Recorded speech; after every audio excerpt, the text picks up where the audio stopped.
નમસ્કાર મિત્રો, સ્વાગત છે મારી યુટ્યુબ ચેનલ ઓલેજ હેપીમાં. મિત્રો, આજે આપણે પોલીસ કોન્સ્ટેબલનું મોડેલ પેપર 9 જેનો પાર્ટ નંબર 3 જોઈશું. શરૂઆત કરીએ મિત્રો 64 નંબરના ક્વેશ્ચનથી. વેદોમાં હદિયુપિયા અને અસુર શબ્દના એકથી વધુ વારના પ્રયોગ ઉપરથી સિંધુ સંસ્કૃતિના નાશ માટે કયું કારણ રજૂ કરવામાં આવ્યું છે? સાચો જવાબ રહેશે મિત્રો સી ઓપ્શન, આર્યો દ્વારા આક્રમણ. સિંધુ સંસ્કૃતિના લોકો તેમના ખોરાકમાં નીચે પૈકી કઈ વસ્તુનો ઉપયોગ કરતા હતા? ડી ઓપ્શન સાચો જવાબ રહેશે આપેલ તમામ, એટલે કે ઘી, દૂધ, માંસ અને ઘઉં, જવ આ ત્રણેયનો ખોરાકમાં ઉપયોગ કરતા હતા. મૌર્ય શાસનનો સમયગાળો ગુજરાત ખાતે નીચેનામાંથી કયો છે?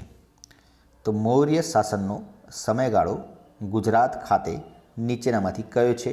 સાચો ઓપ્શન રહેશે મિત્રો બી ઓપ્શન, ઈસવીસન પૂર્વે 322થી 398. સોરી મિત્રો, અહીં ભૂલ થયેલી છે, 298 નહીં પણ 398. ઈસવીસન પૂર્વે 322થી 398. ગુજરાતના ઇતિહાસમાં દિલ્હી સલ્તનતના શાસનનો સમયગાળો નીચેનામાંથી કયો છે? ગુજરાતના ઇતિહાસમાં દિલ્હી સલ્તનતના શાસનનો સમયગાળો સાચો જવાબ રહેશે બી ઓપ્શન, ઈસવીસન 1200થી 1405.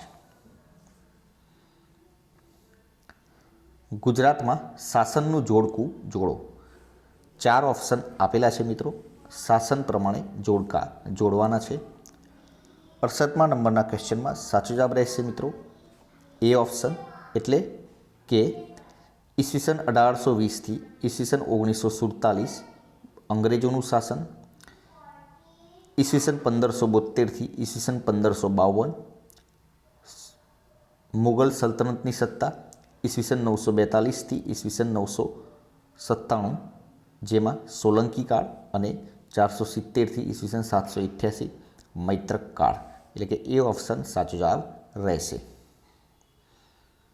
ગુજરાતમાં ઔદ્યોગિક ક્રાંતિનો પાયો કયા મુખ્યમંત્રીએ નાખ્યો હતો? C option, હિતેન્દ્રભાઈ દેસાઈએ. ગુજરાતની સ્વાગત ઓનલાઈન યોજનામાં જી શું સૂચવે છે? સી ઓપ્શન, ગ્રીવન્સીસ સૂચવે છે. જીઆઈએફટીમાં એફ શું સૂચવે છે? સાચો જવાબ રહેશે સી ઓપ્શન, ફાઇનાન્સ. અદાણી ગ્રુપે દેશનું સૌપ્રથમ સુપર ક્રિટિકલ યુનિટ કઈ જગ્યાએ શરૂ કરી છે? મુદ્રા ખાતે. હાલમાં ભારત અને કયા દેશે 6 ડિસેમ્બરને મૈત્રી દિવસના રૂપમાં મનાવવાની જાહેરાત કરી છે?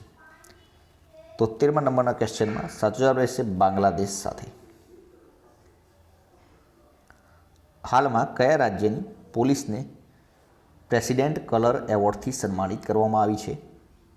ડી ઓપ્શન, હિમાચલ પ્રદેશની પોલીસને. BCEHL તો આગળ પ્રશ્નાર્થ ચિહ્ન છે, શું આવે? સાચો જવાબ રહેશે મિત્રો 75મા નંબરના ક્વેશ્ચનમાં ડી ઓપ્શન, એટલે કે ક્યુ. શહેર ડી એ શહેર એમની પશ્ચિમમાં છે, શહેર આર એ શહેર ડીની દક્ષિણમાં છે. જો શહેર કે એ આરની પૂર્વમાં હોય તો શહેર કે એ શહેર ડીની કઈ દિશામાં હશે? 4 ઓપ્શનમાંથી સાચો જવાબ રહેશે મિત્રો 76મા નંબરના ક્વેશ્ચનમાં ડી ઓપ્શન, અગ્નિ. પહેલી સંખ્યાના 42% એ બીજી સંખ્યાના 56% છે. તો પહેલી સંખ્યા અને બીજી સંખ્યાનો ગુણોત્તર કેટલો થશે? 4:5. એ ઓપ્શન સાચો જવાબ રહેશે. 8, 3, 11, 14, 25 ખાલી જગ્યા ક્વેશ્ચન. 78મા ક્વેશ્ચનમાં સાચો જવાબ રહેશે બી ઓપ્શન, 39. 8ના 3નો સરવાળો 11, 11ના 14નો સરવાળો 25, 25ને આગળ 14ના 25નો સરવાળો 39, એટલે કે બી ઓપ્શન સાચો જવાબ રહેશે. અભય તો 5, ભાવનગર તો શું આવે? C option, 9.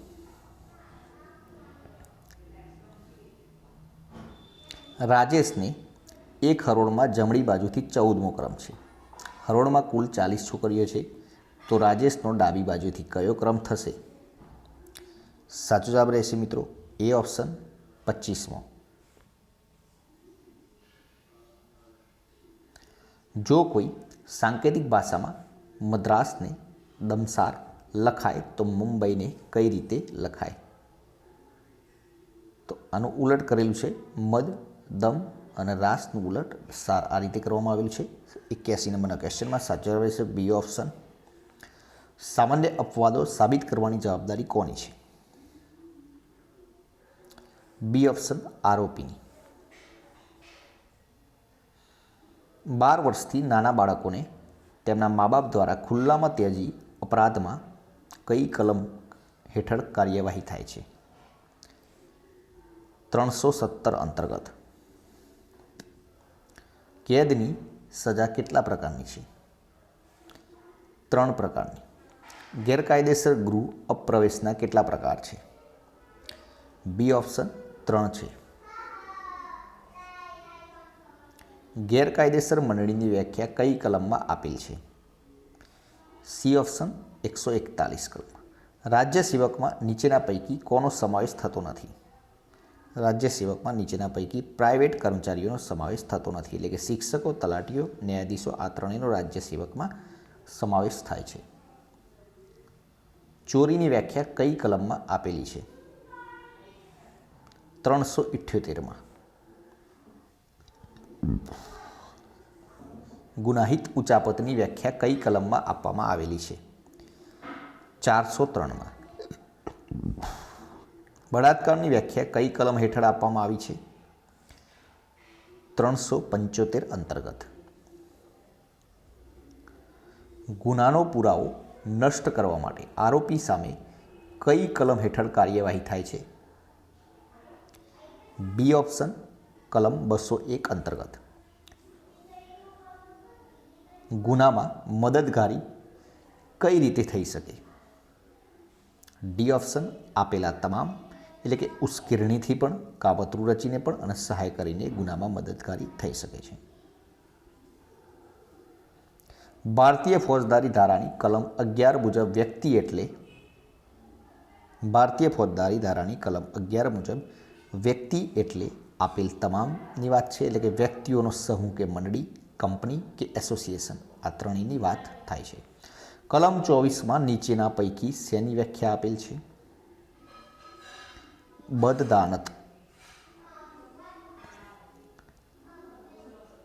WAN વાનનું પૂરું નામ જણાવો. Wide area network. ગુજરાતના કયા સાહિત્યકાર રાજ્યસભાના સભ્ય હતા? રાજ્યસભાના સભ્ય હતા કયા સાહિત્યકાર? નીચેના 4 ઓપ્શનમાંથી સાચો જવાબ રહેશે D option Umashankar Joshi.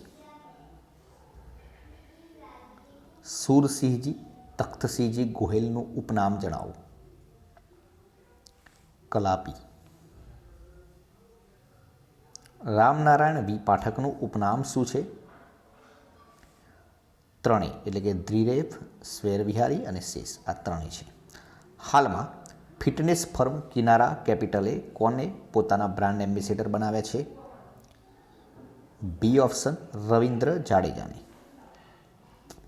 And last question મિત્રો, આ પ્રશ્નનો જવાબ તમારે કોમેન્ટ બોક્સમાં આપવાનો છે. હાલમાં હોર્નબિલ મહોત્સવ ક્યાં મનાવવામાં આવ્યો? આનો જવાબ મિત્રો તમારે કોમેન્ટ બોક્સમાં આપવાનો છે. કાલે ફરીથી નવા વિડીયો સાથે મળીશું મિત્રો. વિડીયો પસંદ આવે તો લાઇક કરજો, પોતાના મિત્રો જોડે શેર કરજો અને ચેનલને સબસ્ક્રાઇબ કરવાનું ના ભૂલતા, જેથી કરીને આવનાર દરેક વિડીયો નોટિફિકેશન આપણે સૌપ્રથમ મળી રહે અને આપણી તૈયારીમાં વધારો થઈ શકે. કાલે ફરીથી નવા વિડીયો સાથે મળીશું. જય હિન્દ, જય ભારત.